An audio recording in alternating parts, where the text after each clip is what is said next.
Oh, she hit you with that? I'm saying that she would. Oh yeah, she definitely get on you. Yeah, she gonna be on your head. But Oh, shit. ladies and gentlemen, we are here. Let's see, we're gonna get this thing started. It's your boy Titus, not the experts. I got my man Q, who's been on the program before for the MMA show. Q, what up? Yo, what's up, dog? Glad to be Got back on. absolutely got my guy France. Let's talk battle rap from Let's Talk Battle Rap. My semi boss on Let's Talk Battle Rap. You know what I'm saying? In the Man, we're building, equals, man. we You're are. just That's as facts. important as I am. Yeah. It's real boss talk We right literally there. just talk about how important you are. You make things happen just as much as I do. What I up, though, try. I Titus? try. I'm glad to be here. Absolutely, absolutely. We're gonna do a little NBA talk. We are in the NBA group chat together, so we are gonna do some NBA talk today. Gonna get to it. The season's Yes. at the halfway point. It's winding down. We in crunch time. It's coming down to the wire. Lux voice. So we are here in crunch time. We're gonna get to it. Impression on the season so far, guys. You know, what's any surprises?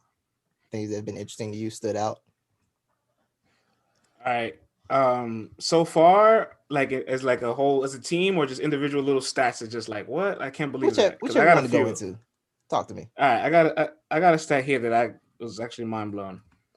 Lonzo Ball has made more threes this season than Trey Young, Oh Luka yeah. Doncic, Jason Tatum, Bradley Beal, Devin Booker, and LeBron James, with also having a higher 3-point percentage of all those players. And he's shooting like 7 a game, I think. Bro, what just happened? This is like what's going It's on? weird. No, Lonzo but here's started out kind of slow, but he got it together. yeah. If y'all was paying attention, like last season, like Lonzo's shot is good. Like Yeah, he got that hit job. he's been a good shooter at least since last season. So like when people was going crazy on Lonzo talking about the Pelicans probably shouldn't re-sign him or they're gonna trade him, like yo, like Lonzo had a real solid season last season and like only gotten better now.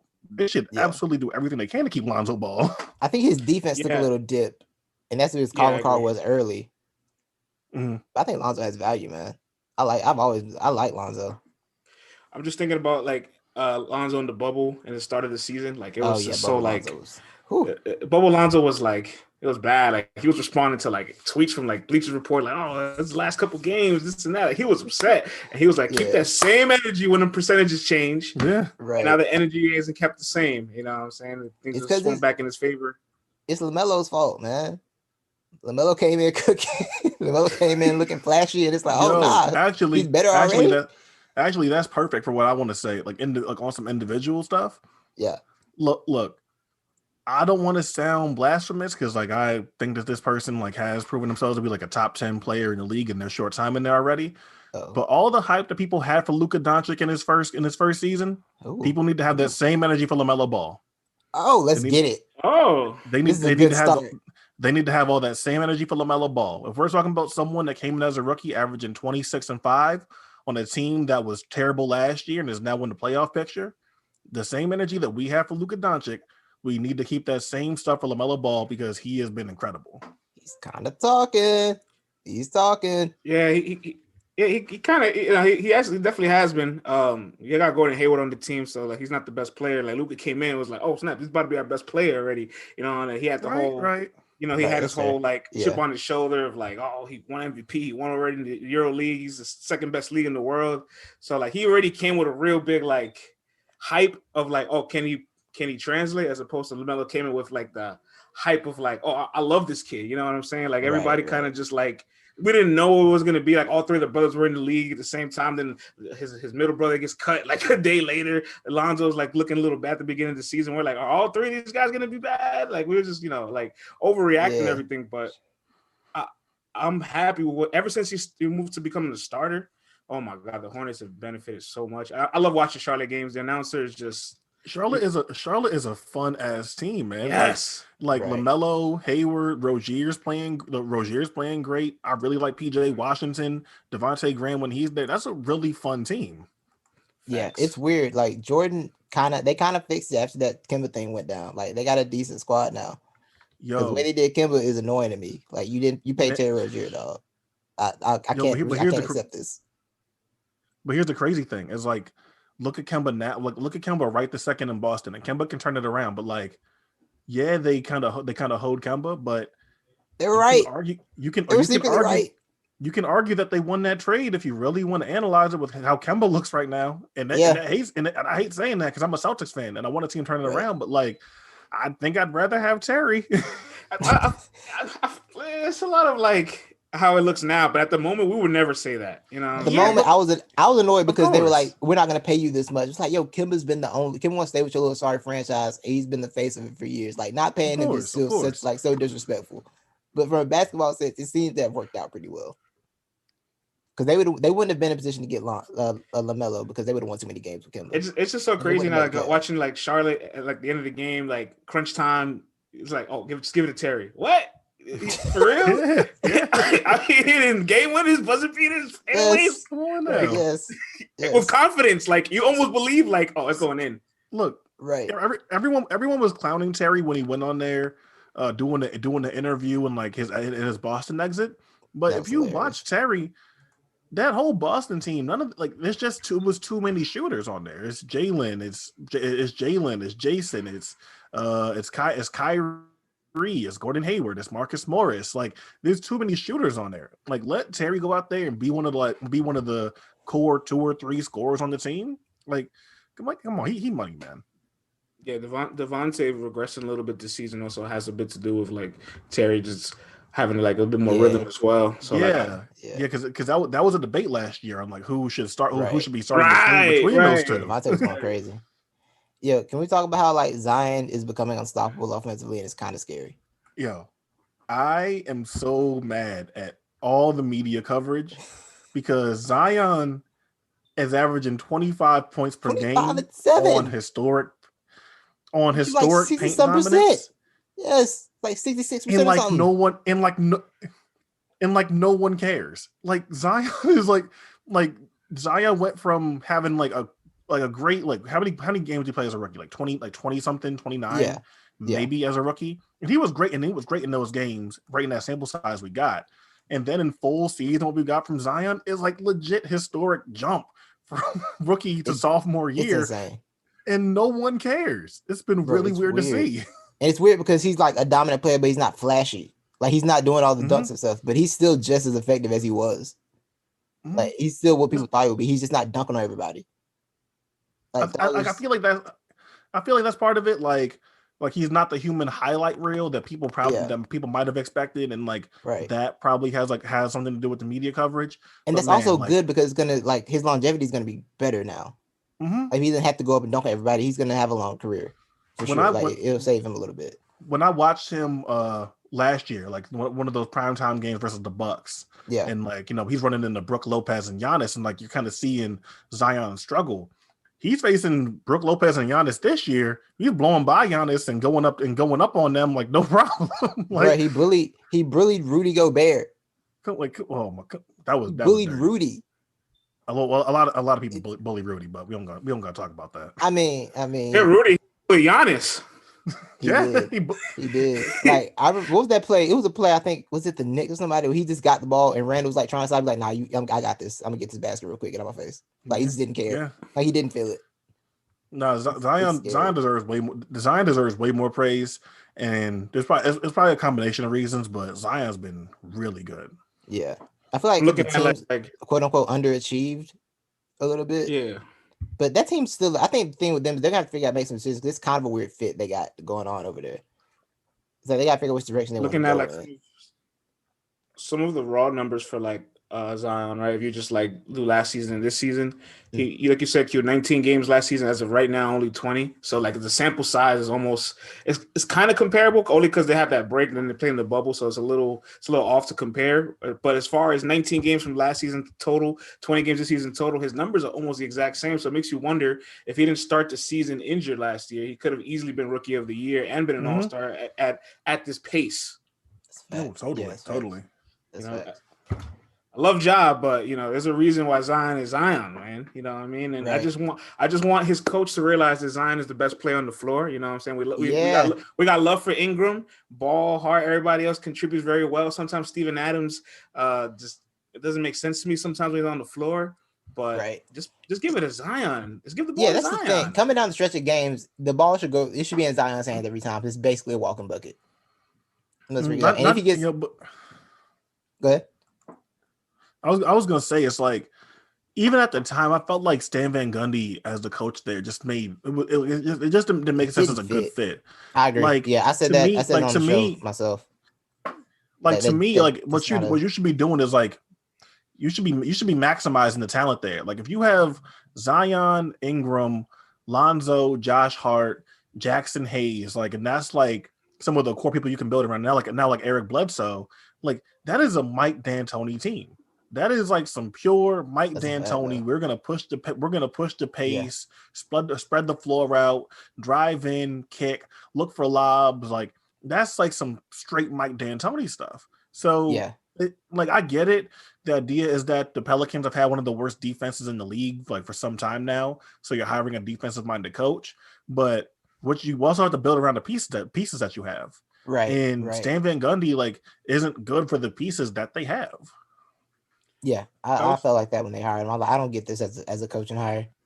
And then Stan, I never liked Stan with a young team either. I don't think Stan's a young team kind of guy. I just don't. With the Pelicans too, like this. To be fair, for Stan, I'm actually going to defend them briefly on this. These guys are still young. I will say that much because you can see the inexperience all the time when they have leads going into the fourth quarter and they blow it.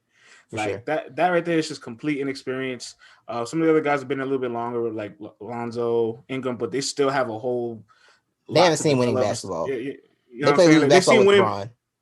They've seen winning basketball, yes, but they still have like. Yeah. You know, they still have ways to go. They still have ways to go, to be honest. So, like, I'm okay with them being a little rocky for another year or two. Like, it's not like I don't see Memphis like rushing to make the playoffs right now. Everybody's kind of playing in for that playing spot right now, get that experience. But I know Titus doesn't really like 8 seed experience, right? I don't believe for something. I think it's a rush. Like for the Hawks, it didn't make sense. Like, you guys have been losing terribly for 2 years, and you're gonna suddenly try and make the playoffs this year. That's not gonna work because all you've been doing is letting Trae Young do whatever he wants. And then this year you add all these players and still Trae Young do whatever he wants, and it's not working. And you didn't have half the players half the season. It's like, why aren't we better? Because you've been injured and you've built up bad habits for the last 2 years because you've had the Trae Young does what he wants offense. And now you come down stretch of games and my man's taking logo threes in a tie game and missing off the side of the backboard, throwing lobs off the side of the rim, and you're losing, and now the coach got to get fired. Let's talk about that. Like, the Hawks, I don't like. They seems like they came in, and I get it. It's the East. The East is a little bit weaker than the West, but they're coming there with kind of unrealistic expectations. Like, I expected them to be better, but how can you miss? But how can you miss Gallinari and miss other people for a majority of the season? Like, Gallinari's played like 11 games at this point. That's it. Maybe out of the whole season, and you're sitting there mad at Lloyd Pierce, and now Lloyd Pierce is getting fired.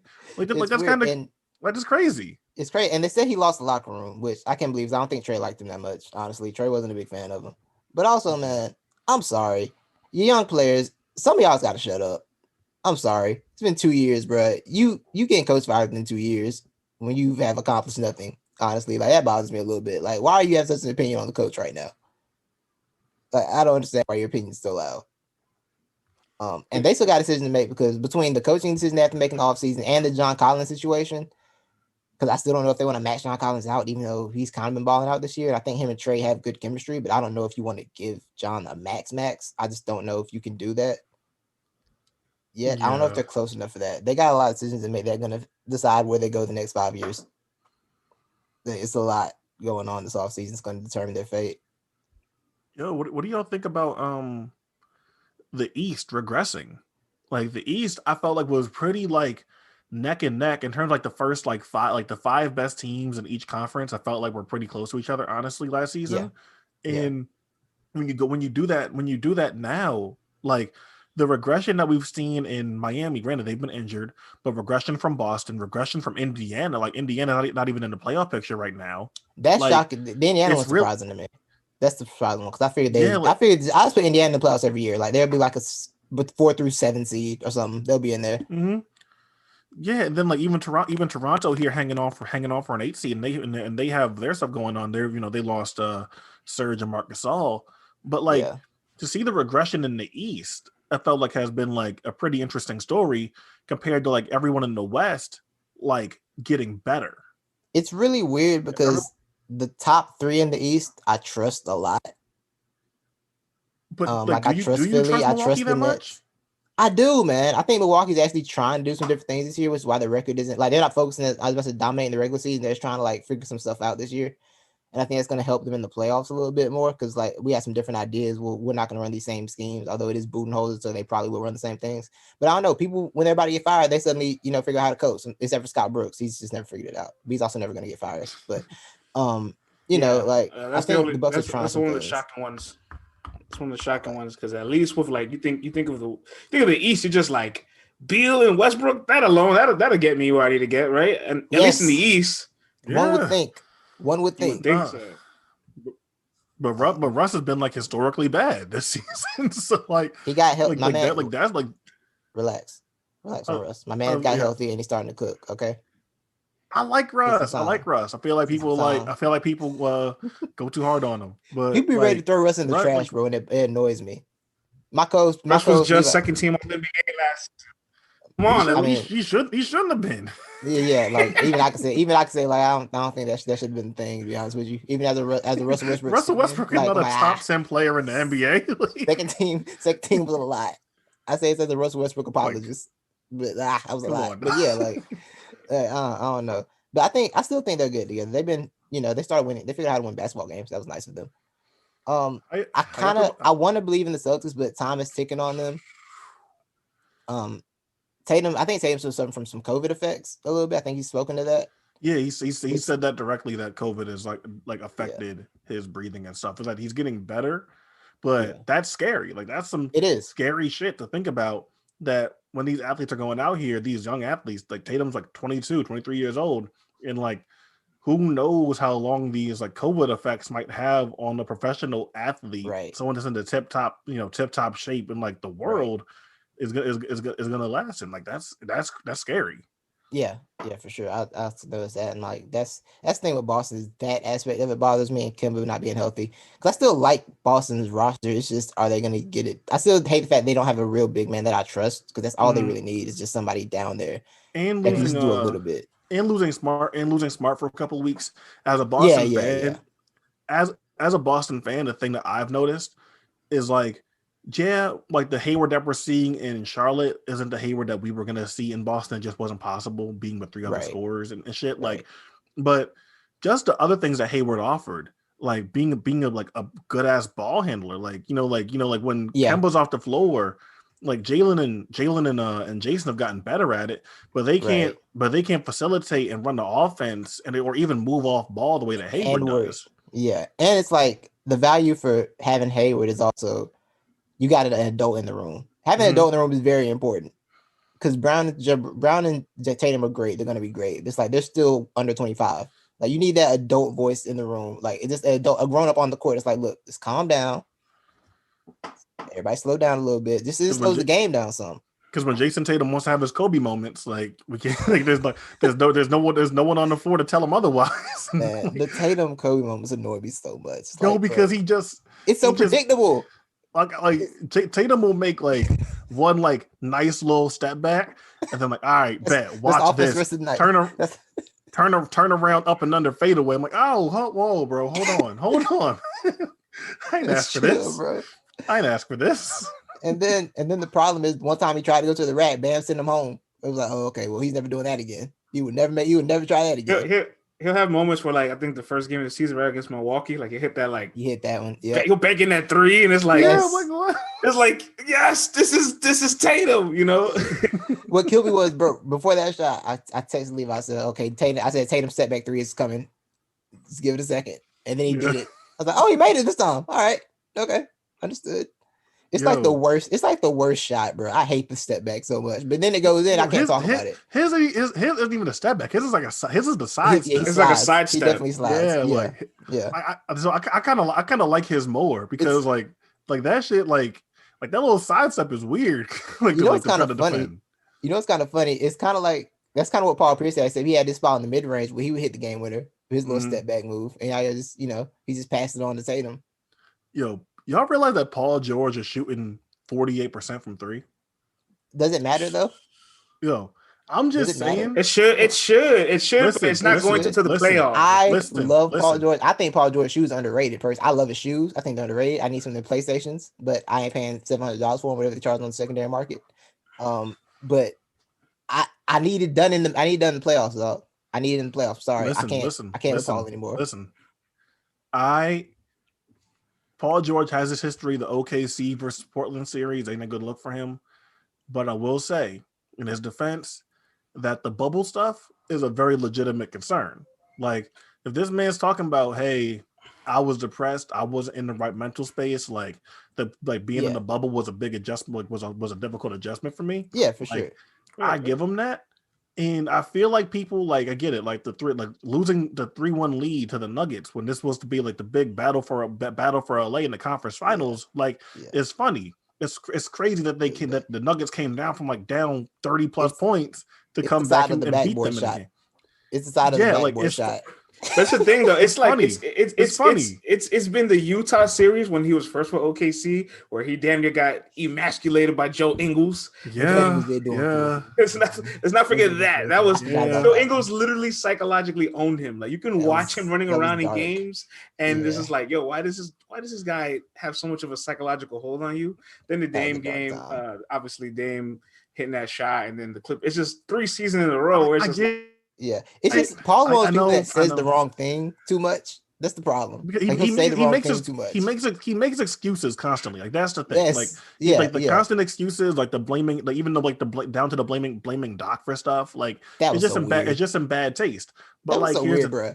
That man said Doc wanted to be JJ Redick. Like, bro, I have not seen you run around the screen. What are you talking about? What are you talking about, Paul? I'm say, you're the one with the ball in your hands. What are you talking about? JJ doesn't dribble. What are you saying to me right now? I've never seen JJ Redick. I've seen JJ Redick dribble one time in the past 5 years. Yeah, like, what are you doing? What are you talking about, Paul? What are you doing? Yeah, he's like, I'm saying, like, yo, but he's such a good player.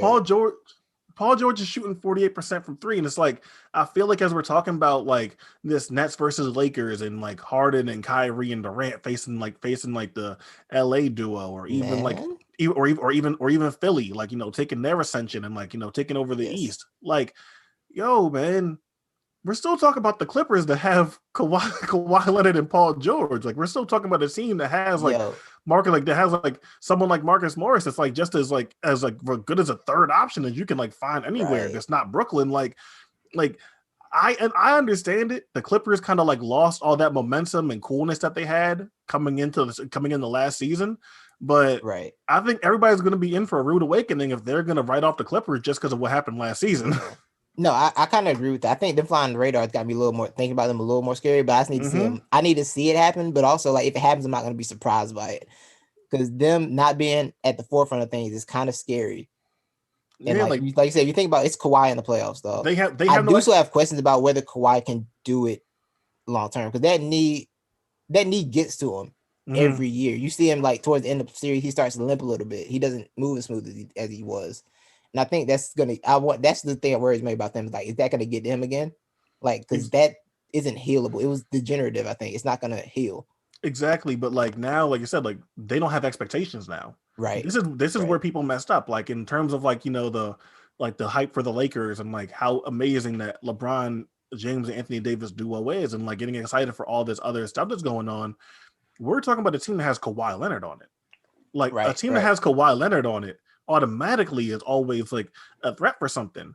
So like, to me, to sit there and like look at the West standings and see Utah, we can talk about Utah and the Suns to see it and talk about if we think what they're doing is sustainable or whatever. But I'm sitting here and I'm like, all right, if you want to sleep on the Clippers, then you can go ahead. Right now, the Clippers are at 4, and they're looking at a series with the 4 plays 5. Right, looking at a series with the Blazers. I mean, come on now. Yeah, they got the Blazers. Come on. But I do feel like everybody says the West. They say the Lakers. They always say they throw the Clippers name in there, and then some people believe in Utah or not, but they got to throw them in there off respect for being the number 1 seed and being the best team in the West as of right now. So I feel like the Clippers is still in that can make it out the West talk. So like, I don't feel like they're slept on all the way though. Lakers fan in the building. Do you so I think that Utah has like Utah has a top 5 easiest schedule, like during like the last, like during this like kind of like last half of half of the season, and they already in the number one. Yeah, like I think they have one of the easier schedules. So like looking at this, and if they like keep playing the way they're playing, with like top 10 defense, and top 10 offense at this point, that's pretty comfortably the number one seed.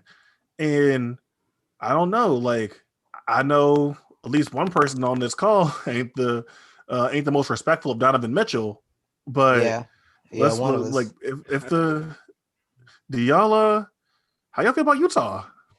I'm glad you brought this up, Q, because this gets me to the segment that I did have one segment planned today, not the experts. Do you believe? And let's start right there. France, do you believe in the Utah Jazz? If Conley keeps playing the way he's been playing, then I'm going to have no choice but to believe in it, because to be honest, last year in the playoffs, I'm not gonna lie, I wasn't always the biggest Donovan Mitchell fan. His performance against the Nuggets, even though they didn't fucking win that series, like I loved 50-point game, 40-point game, back and forth, and they really were just a rimmed out 3 away from advancing. And who knows what would have happened after that? So that lets me know that Conley was almost the difference back then, and now he's making the difference now. So if he keeps this up, then I definitely think they have to be a Western Conference team, or at least projected to be a Western Conference team. At least I do believe in Utah. But the Lakers are making it out the West. You better hope AD's Achilles is better. Barring, if we have AD. Yes, if we have AD. That's scary. That was a hidden thing about this Lakers team, dog. It's like when they won last year, it wasn't like what we've seen win. It wasn't a dominant super type. It wasn't like a super team that we've seen. It was like 2 really dominant, scary players and guys who played their role perfectly. Like that's really what it was. It wasn't. It was game 5 of the finals. Lock-in teams. I think it was game 5 of the finals or game 6, where like in the first quarter, Davis like kind of like went down and he was grabbing his Achilles, and I was just I'm holding my breath because I'm like, no way he leaves this game. He's done. He's injured, and Miami comes back, and LeBron's legacy is in shambles. Like this can't happen right now. And so every time we see him go down, we just don't feel confident. We don't feel good about it. Right. Y'all think he made a glass? I guess like obviously it's not funny to sit there and like think about like someone that sounded Anthony Davis getting hurt, but the Lakers fans' reaction every time Anthony Davis takes a fall, like they think he's made a glass. He falls so much. Hey, he falls so much. It's like, he be falling a lot. Why? What is up with your balance? But there's a handful of guys that they just fall. I'm gonna hold my breath. Embiid is one of them. Davis is one of them.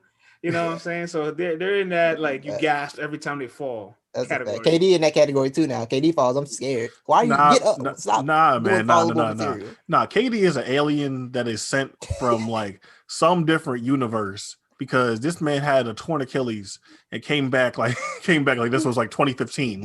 He did. I don't know what that was messed up. I'll keep it a buck. I feel like his defense definitely lost a step. Totally. But I think his defense lost a step. But I also think he doesn't care about it anymore. Yeah, the whole team's defense is atrocious. So I'm also feel like they're doubling down. They're like, we don't care about defense. Yeah, I think he had to care about defense, and Golden State was why he became the great defender he did. And then he didn't have to anymore. He's like, I ain't got to worry about that no more.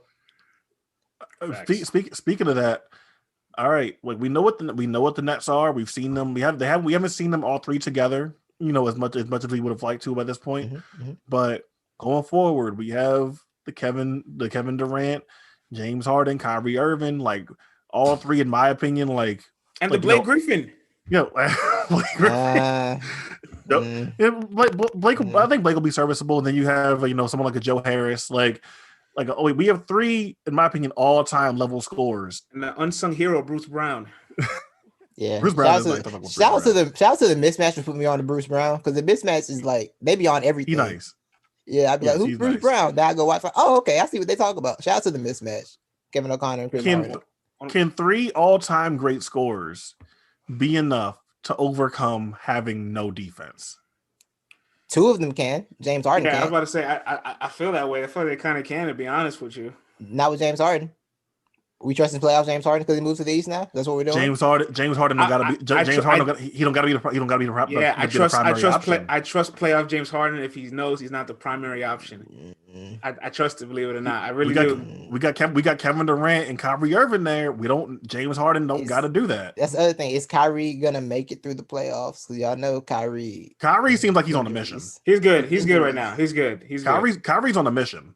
Like Kyrie, Kyrie, injury prone. this is the most motivated I've seen Kyrie since that Cavalier season. Kyrie is definitely doing this for all the super third eye people. Kyrie wants to smoke. Like this for all the super third eye people whose third eyes are tremendously open. No, like for real, Kyrie wants to see LeBron James and Anthony Davis, and Kyrie wants to average 40 points a game facing them. Kyrie wants. He's not passing once. Kyrie wants smoke. Kyrie is going to John Starks them in the finals. Like he's going to shoot everything. He's not passing nothing. Like I'm telling you, like people can say whatever they want about Kyrie when his head's not on straight.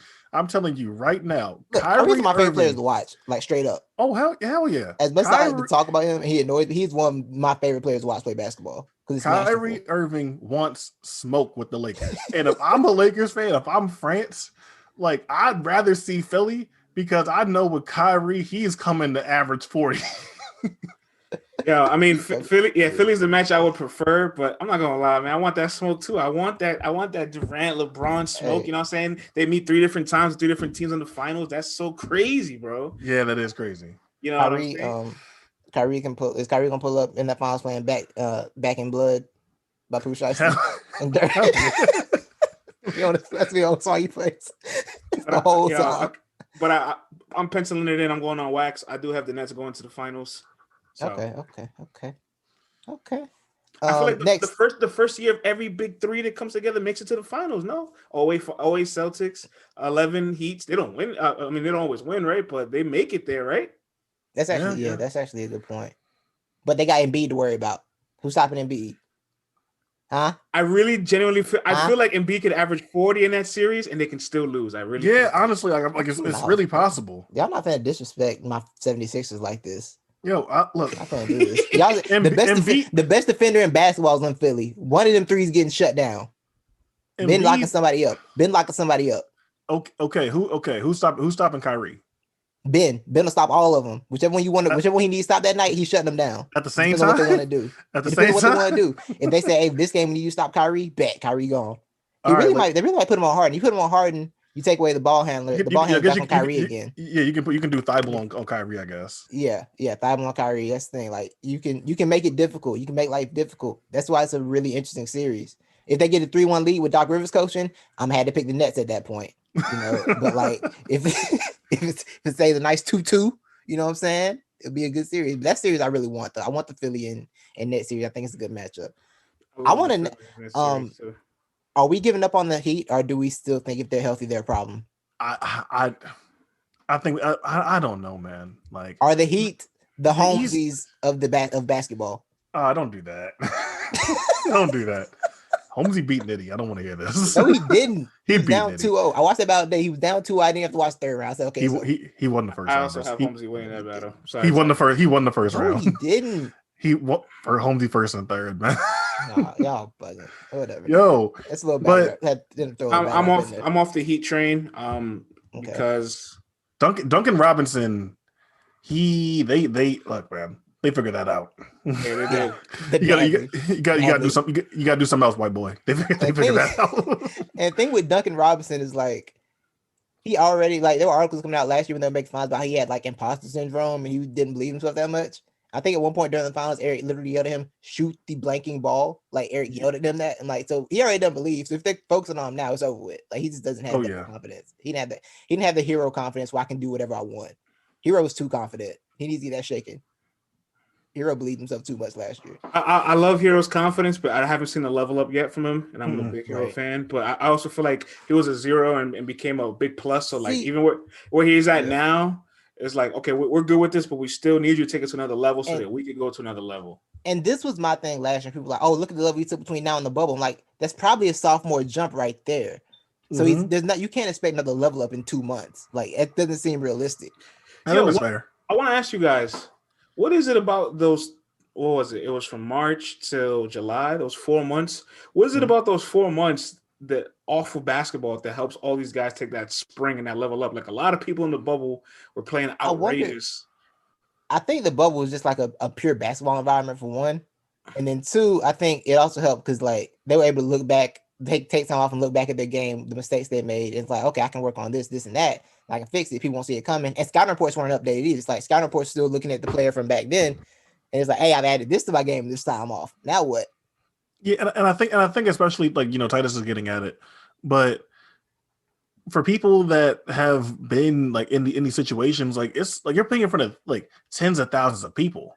Like I've gotten like nervous going out and like being like some state should be in like a state championship like or whatever, and it's like maybe like 500 or whatever. Like that like either way like a crowd can get to you on any level. So imagine going out there and it's like 20,000 people on a regular basis out there. That's a lot. So I think to remove that, I think definitely makes a difference. Obviously, doesn't make a difference for everybody. Like the Clippers didn't like that stuff at all. They were not built for something like that. Nah. But I think that just that time to do nothing but just all you can do is just shoot the basketball. That's all you can do. Go out there and just shoot all you can do is go out there and shoot the basketball. But I thought about it, right? And I know that they the Grizzlies have had their issues this year. Jaren Jackson Jr. getting hurt during the bubble, so he's been out, hasn't played. But did we go a little too crazy on Ja? What do you mean by that? Did we hype up Ja a little too much? No, we did not. Ja deserved everything. I don't think so. I don't think so, man. I love watching Ja, but I'm not gonna lie to you. I don't like, even when they were cooking last year and that 8th seed, they still had the really hard schedule to finish off the season. So if Corona happened a little later, right? They probably would have been that playing situation either way. They probably yeah. Right, and the same occurs for now. So they're another team that like I'm willing to be really patient with, because Memphis made a lot of smart moves when they were transitioning from Conley and Gasol. Right. And I gotta give them mad credit for it in the Iggy flip. And they're still maintaining the 8th spot right now. They're still maintaining that spot right now. No, look, for this work, I love the Grizzlies, and I still think Ja has been good, but like I saw like his 3-point percentage like dipped a whole lot. Oh, that's gonna be a problem. Like that's the way he's got to figure out. He's gonna end up like Westbrook a little bit. He's got to 3-point. Yeah, I saw it and I'm like, damn, like I didn't know his 3-point percentage fell that far, and it was like really glaring. So I got like I say that, if you will, a precipitous dip, as they say. For real. Like, and I like Ja. I like Ja a lot. Ja is in that tier of like most fun NBA players to watch, but and they do deserve patience, like Fran said, because they have been a really good franchise at flipping their prior franchise centerstone pieces into the new stuff, and respectfully too. Like they didn't like just kick them to the curb. Yeah, like, everybody's happy. Everybody's happy. Your point, Q, you shoot 22% from 3, and that is disgusting. That is fam. Like it's really gross out here. It's not good. It's not good. And he was only at 29 last year. That's the thing. Yeah, but it went down a full 7%. Yeah, that's ugly. That is ugly, dog. That's all I'm saying, man. Like no disrespect, act like Ja ain't. I'm sorry, he shot 33% last year. Jeez. That is a dip, boy. Look, man, I'm just saying. That's the good thing is his free throw shooting is around 80%, which would say that his 3-point shooting can improve. It can get better. It's just he's got to get it there. Yeah, I don't know. Like he can absolutely get there.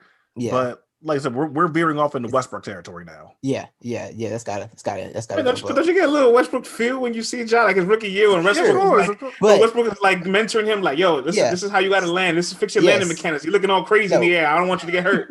Yeah, the Westbrook comp is perfect, but it's also like be what I could have been, not what I was. You know, you know what I'm saying? It's one of those situations. I got another question for you. In his last 10 games, Jamal Murray is averaging 29 points, 5 assists, 50% shooting from 3. Is this the real Jamal Murray? Is he back? I hate having this conversation. We have to have this conversation every year about fault. Jamal Murray. I know, and I hate it.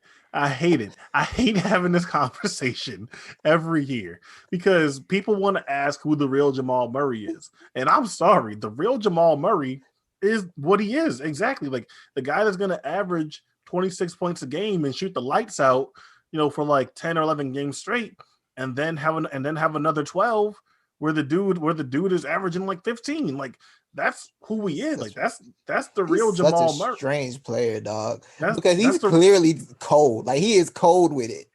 Like he is very cold with it. It's like why do you choose to be this? Why do you choose to be this? Because the Murray Jokic pick and roll. I get so excited when I see Murray cook though. Like it's so much fun. Experience in 2 years, bro. In 2 years, they've had 4 playoff series go to 7 games, bro. Like that's so much grit and experience. And what he was doing in the bubble was just like emotional. You get goosebumps. You just like watching these. Yeah, like feel like you're like watching history, right? Yeah. But like I hate having this conversation. Like we always have to do this with Jamal Murray. You know what I'd rather do? Jokic has gone up almost 10 points per game. Let's talk about Jokic because I'm looking at the Nuggets. I'm looking at the Nuggets right now. Come on now. Jokic's averaging 27 right now when doing all the same assists, doing all the same rebounding, on the same efficiency. Look, all these Jamal Murray conversations, Jamal Murray is flashier with the step backs, the threes, the crazy floaters, and crazy finishes, 50-point games. I get it. Jokic is looking like, come on. Jokic leads the Nuggets in points, rebounds, assists, and steals. Look, man. The only category he's not leading them in is blocks, and that's Michael Porter Jr. Look, Jokic. If the Nuggets had a better record, if you put a gun to my head, I really do think that Jokic has been the best player in the NBA this year. But the Nuggets don't have the record that I feel like he'll be like in legitimate MVP conversation. Right. But like Jokic I know that him and Joel play the same position. But it'd be a crime if Jokic's like quote unquote second team, because I could argue that both of those guys are top 5 players in the league right now. Right. See, the only difference, I think the Jokic and Embiid conversation comes down to, do you want somebody who can be like a stronger defender or run your entire offense and there's not a wrong answer there. Serviceable. There's not a wrong answer there at all. It's about how you want to build your team. Because I still fear the Jamal Murray Jokic 2-man game in the playoff. I don't want any smoke. I want no problem with that. I don't want anything to do with it. Keep that away from me. That's another team. That's another Western Conference team people are sleeping on. Like we're talking about the Suns and talking about the Jazz and all that stuff. The Nuggets got my respect, man. They gotta have your respect. That's the Western Conference. Like they were Western Conference Finals. They were in there last season. Like you can't just throw away the Nuggets. So I'm sitting there like, man, I don't know. Like I guess that can like eventually like transition to a broader like who we see in the MVP race conversation, because I feel like more than any season the MVP race is like tight this year. Not clear. It's really tight this season. It's really not clear at all. If somebody tells me they want Dame as MVP, what I'm gonna say? I'm gonna be mad. Like CJ's gone, and the Portland Trailblazers haven't fallen off a cliff, and it's Dame and dudes. It's like if you want to say LeBron, if you want to say LeBron, if you even want to still try to argue James Harden, if you want to say Steph, you want to say Embiid, you want to say Jokic, like it's the most competitive for an MVP race that it's been in a long time. Right. Yeah, it's crazy. Looking at Dame right now, bro. His last 10, he's averaged 31 and 9. Like, what is that? Like on 44%, bro. Like, what is going on? What are we like?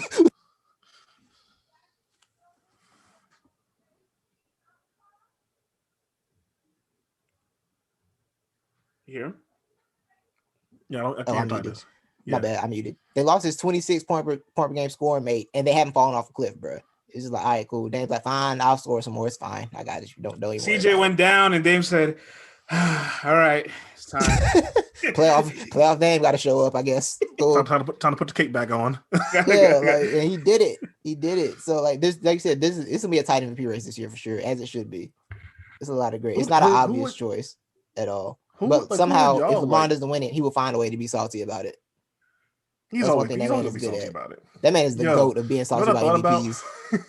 It's so incredible. I know that this isn't pertaining to this season, but like I went back and I was looking at the Derrick Rose MVP, right?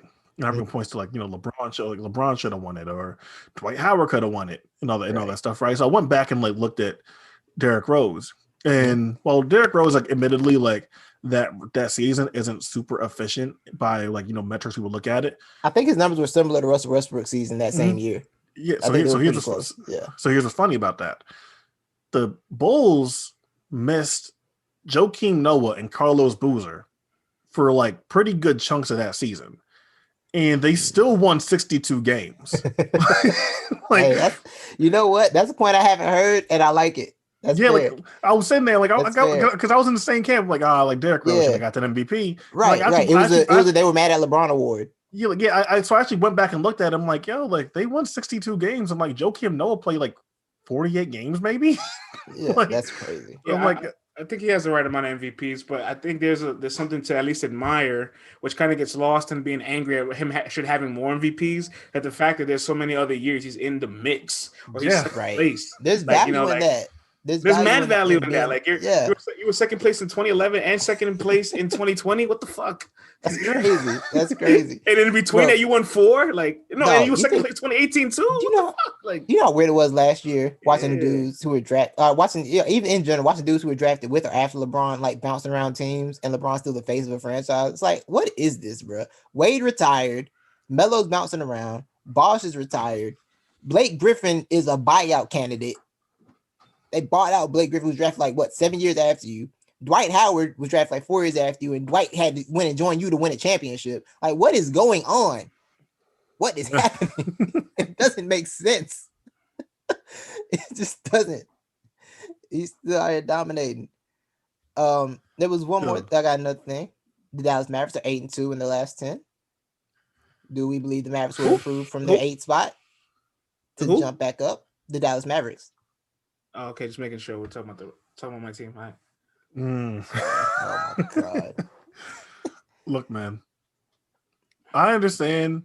Like, I think I felt like this before, that like some of this people they lost, like Seth Curry and other pieces. I forgot. Like, I think they lost one of those backup point guards, or one of the point guards. And I'm not sure whether it was Wright. They might have been Wright or Brunson. I forgot which one they lost. But I think Brunson's still there. I think it was Wright. Yeah, Brunson's still there. So right. Yeah, like I felt like losing some pieces. Like, oh, that's probably gonna affect them more than people probably think.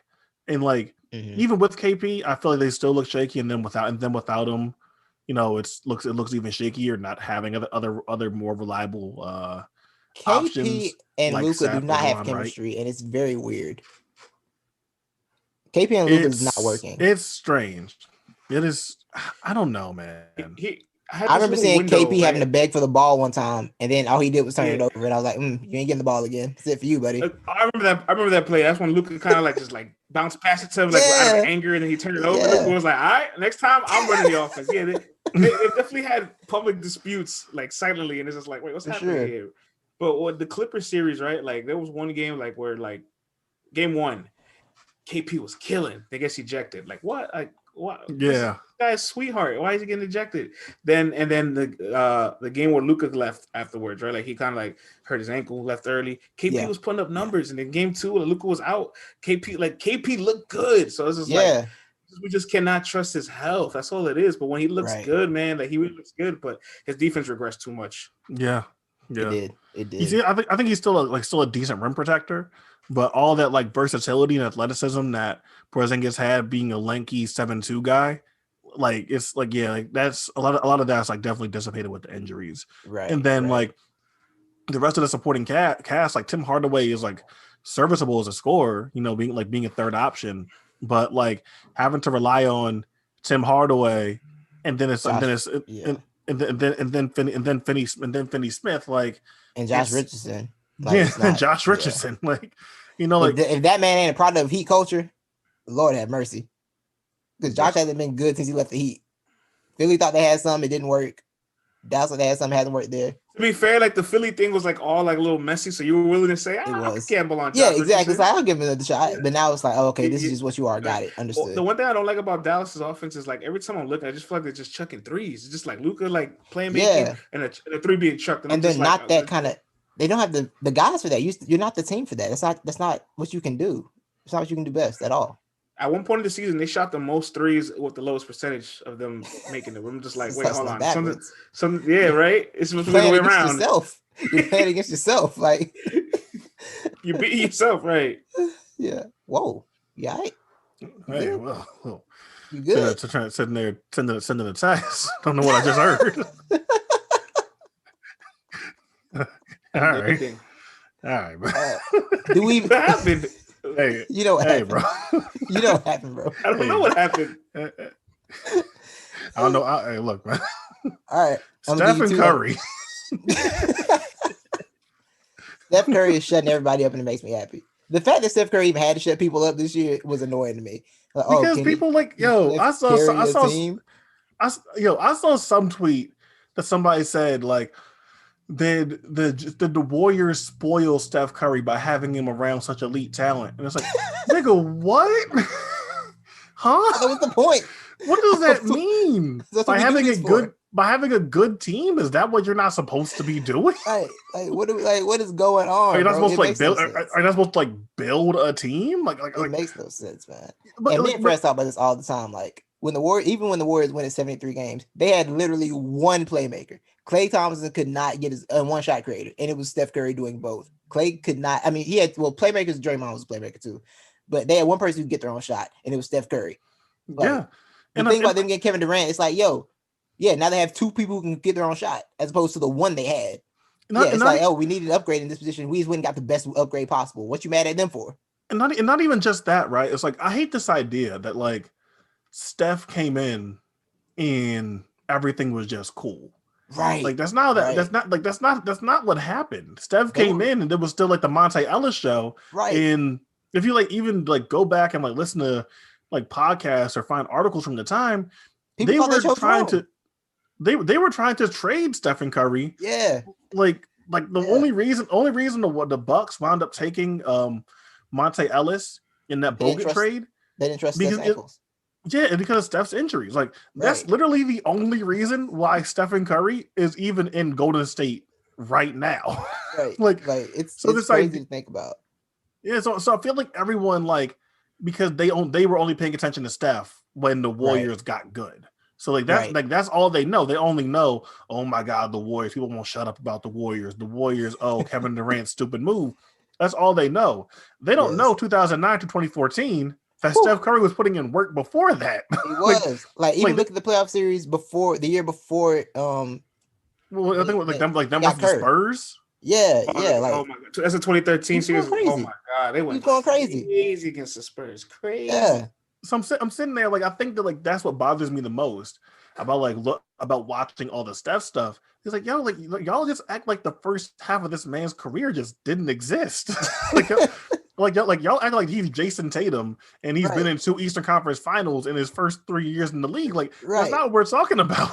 Right, and it's so confusing to me. It's like, it's like people want Steph to dominate a game the way somebody who's 225 pounds can. No, Steph's 200 pounds and controls the whole defense has to look at him. He can't go physically dominate a basketball game. Steph is 190 pounds with fucking artificial ankles and shit.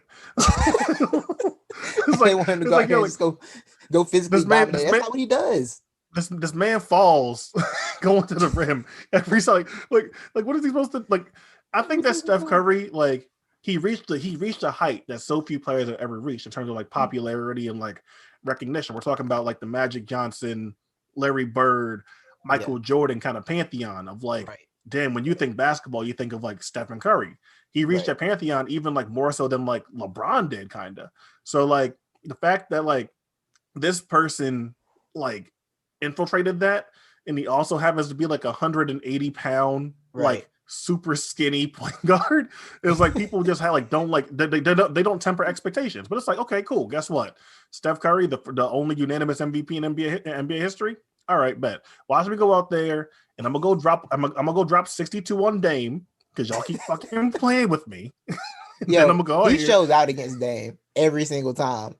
Single time. And I like Dame, but Dame deserved that. You play stupid games, you get stupid prizes. All right, man.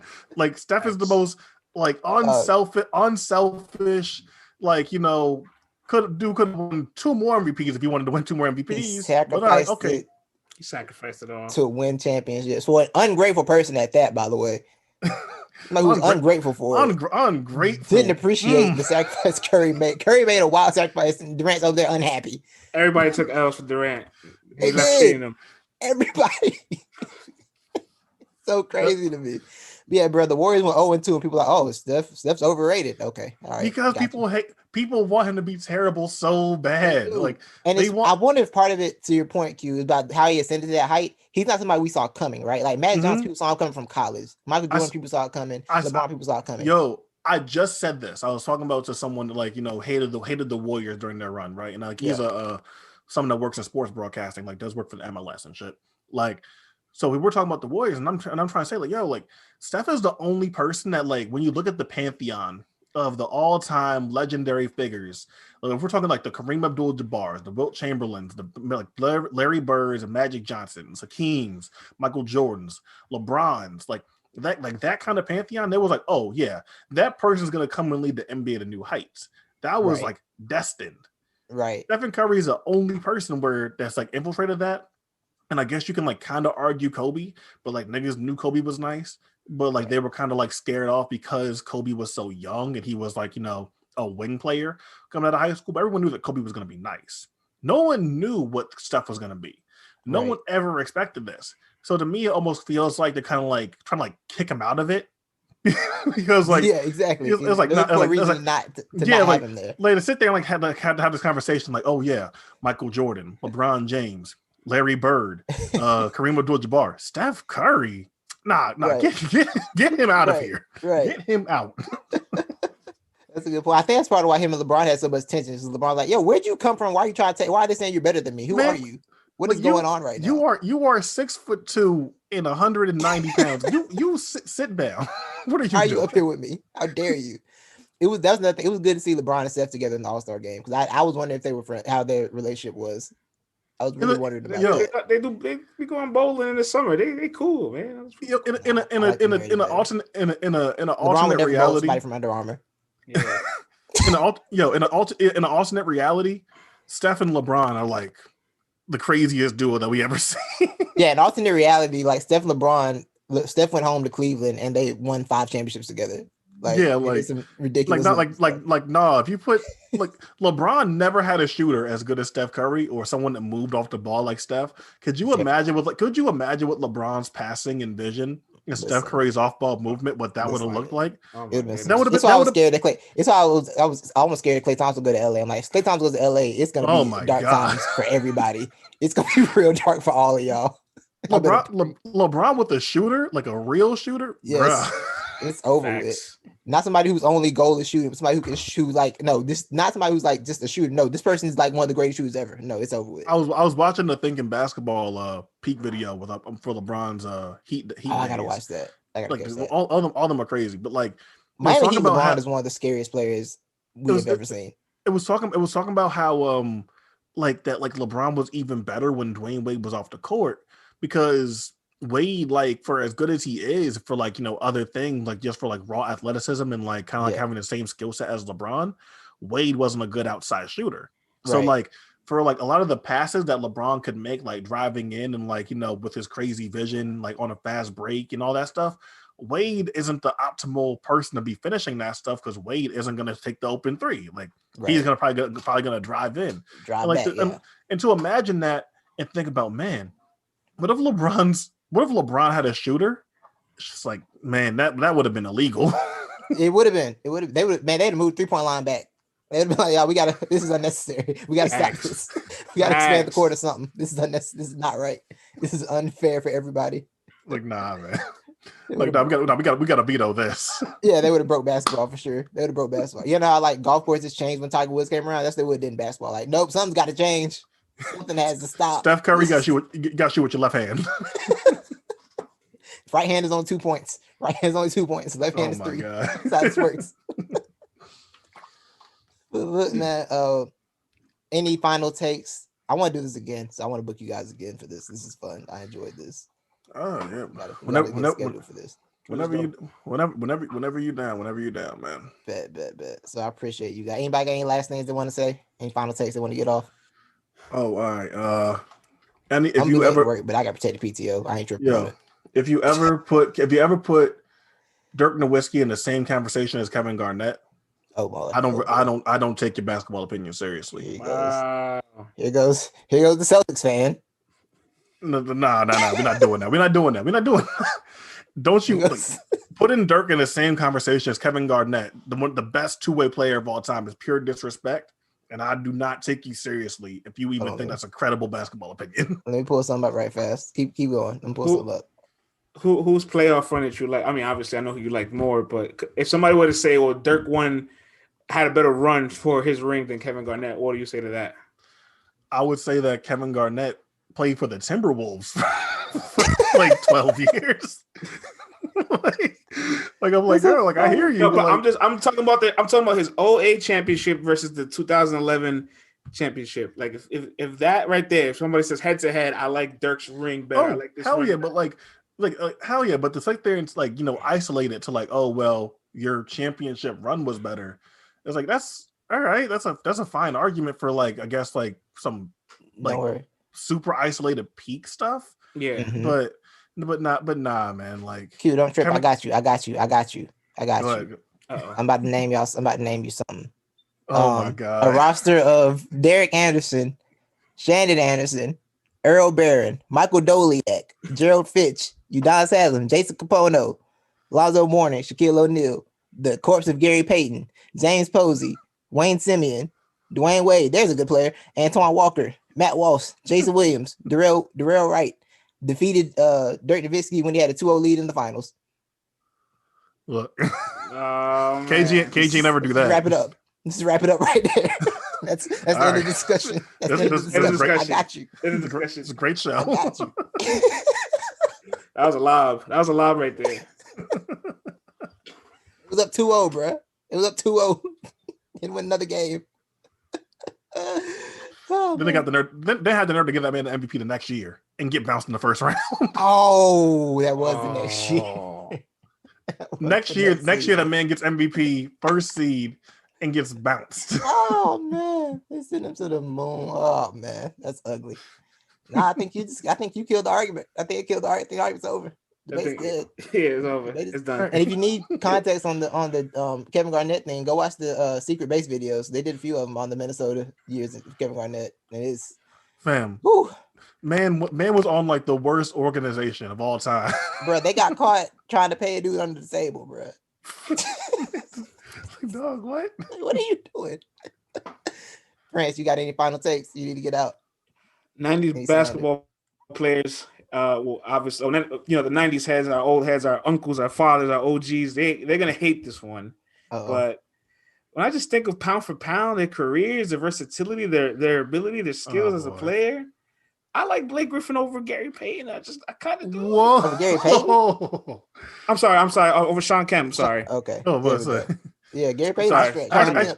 I was about to say, I agree with you. No, because you said Gary, but I had it in my head earlier. But I have him over Sean Kemp, and I feel like it's not the cool thing to say. I was like, what? No, Kemp is the best dunker. It's like, yeah, but he could never shoot a three. Like Blake Griffin was damn near shooting 38%, 7 attempts. Blake doesn't get credit for expanding his game, dog. He doesn't. Blake really expanded his game. People also act like Blake had a handle when he came into the league already. That's a fact. I think people kind of act like Blake wasn't nice already. Blake obviously had to develop the other stuff, but Blake came in and could run the floor and run the fast break on an elite level when he came in. Yeah, for sure. Yeah, so that's mine. I feel like it's just really a cool thing to say. Oh, Sean Kemp's better than Blake. Not really. No, definitely not. Not really. I don't know. I'm with you. They ain't trying to hear it. They ain't trying to hear it. They don't want to hear the truth, bro. The 90s heads going. Everybody in the 90s was the best player you've ever seen, and they could do everything on the court at the same time. So annoying. I don't think I have anything super spicy today. I know that's surprising to both of you. I know it's surprising to both of you. I don't have anything spicy to say. But I'm chilling. Man, that's crazy. I know. He let us get ours off. Yeah, I don't have no spice today. That's last thing I do want to say. Myers Leonard, it's really easy to be racist in America, bro. I don't know how you got caught. You're kind of stupid. It's super easy to be racist in America, Myers Leonard. Dog, better, bro. The video was so crazy because he knew what he did. It looked for a word that was insulting to use. He went through the mind, and that's where he went. He went through his slur memory bank and was like, "Yo, nah, can't.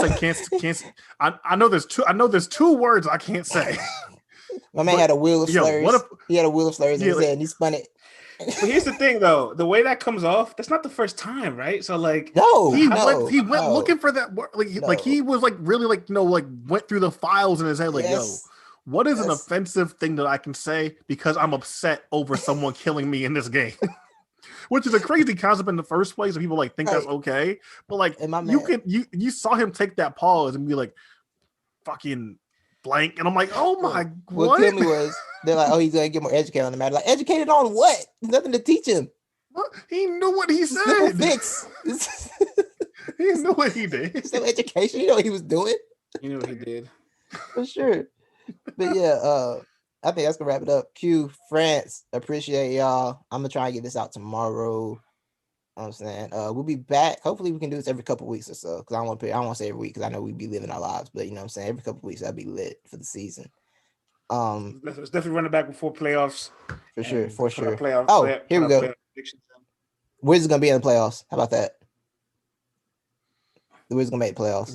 Hey man, they're gonna make it, bro. In spite of Scott Brooks, they're gonna make it. In spite of. They can make the play, right? Like they can make the play in, and then they can make the playoffs. So like I feel like what you're saying is kind of safe.